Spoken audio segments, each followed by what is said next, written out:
Hello everyone, I'm Olivia, and today I'd like to share a book, The Color Purple, with you guys. I finished reading it the day before yesterday, and it takes me 3 straight hours without any breaks. And why I chose this book, because of the author's legendary life, and this book has won many outstanding rewards. It's the book who won the Pulitzer Prize for Fiction and the National Book Award. And also we know Steven Spielberg. He adopted it into a movie, and that movie is the Hollywood first centered with black women. Yeah, so I was drawn by these tips, and I decided to pick it up. And truth be told, I didn't that much impressive. I didn't that much deeply impressive when after reading, but still there are some things moved me. So I spent quite a while thinking about how to share this book property. And yesterday I come across a clip from the movie adaptation. Yeah, and that scene is about a big family have a dinner. It moved me when I read the book. So I thought just to follow the film and give some touched moment I get.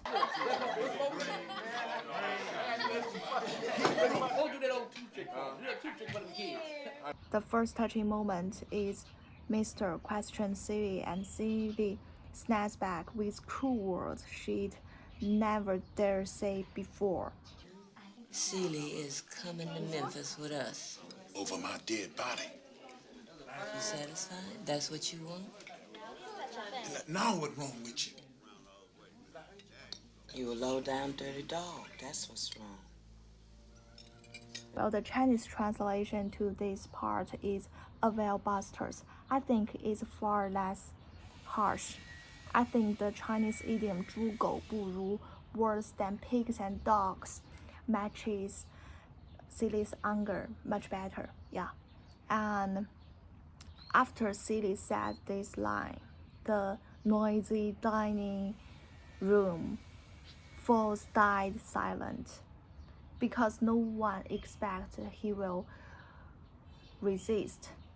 And before, Celie's sister Nat and Mr. Sister told him, you need to resist, you need to fight. But Celie refused because he thought Nat died because of her rebelling. But I stay alive by keeping obedient. So why I have to take a risk to fight? But now she chose to fight. I think it's really brave. I think it's really good. So this is the first part. And the second part is Sophia's laugh. Well, that time Harp banned all the women from laughing. But at this quiet moment, Sophia, precisely listless and hollow at the beginning of the dinner scene, laughs louder and more freely over every past seconds. Made my life here hell. Of course, your daddy ain't nothing but some dead horse shit.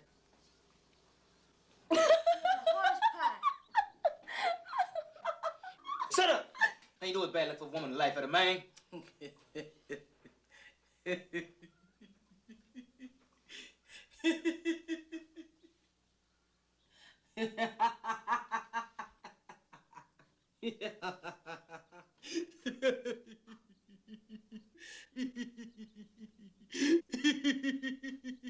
My God, the dead has arisen. I done had enough bad luck. Keep me laughing the rest of my life. The laugh can precisely translating one Chinese word, it means 畅快. Yeah, just let you. Yeah, you have to know these feelings. 舒畅, yeah. And actually, in the original book of this line, followed by the line, is a part that Sophia cheats on Harp, plus another face off between Celie and Mr. But in the movie, it shows Celie express her thanks to Celie, and she said one sentence. And when I see you, I know there is a God. I know there is a God. And one day I was gonna get to come home. I love this change because it clears up a question that confused me when I read the book. Why Sophia don't live with others? How can this cold, harsh, injustice place ever be her home?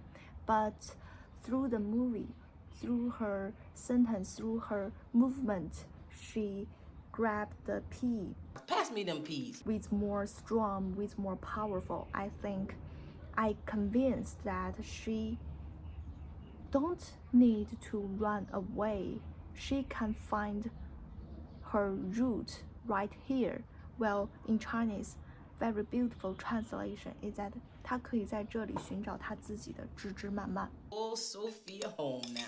Sophia home. Things gonna be changing around here too. The third is Squawk announced her real name. Well, I think this part, the original book, do more better. Shrug announced that also someone live with us and everybody want to know who is that, and Sophia said it's not me, I'm already at home now. And at this time, Squawk stand up and said, I'm going to leave. I want to depart and become a singer. And my name is not Squawk, my name is Mary Agnes. This is actually echoes the before Celie told her you need to let him know your real name. I think it's a good point. And the fourth is the Mr. put Celie down consistently, repeating, you are ugly, you are black, you are useless, you are a woman. My dear God, I can relate it to this thing.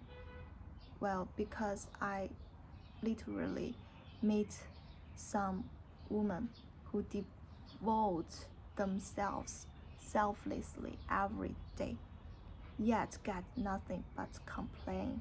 Their partners enjoy their hard work, but keep guarding them and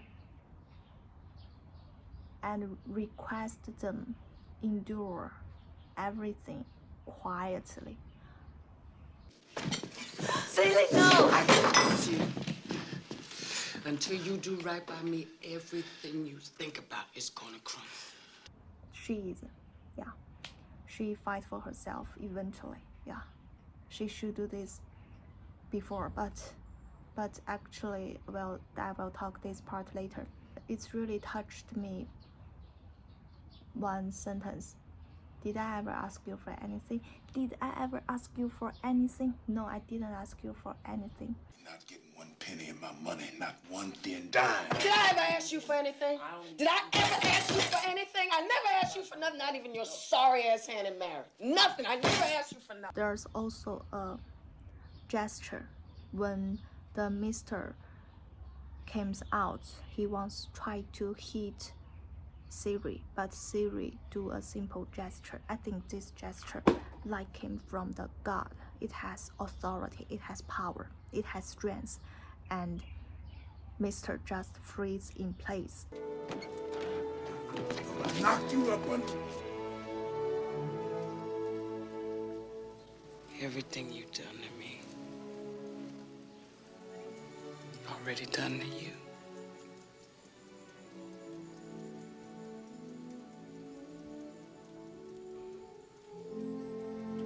At this time, he knows he can never hurt Celie again. I'm poor, black. I may even be ugly. But dear God, I'm here. I'm here.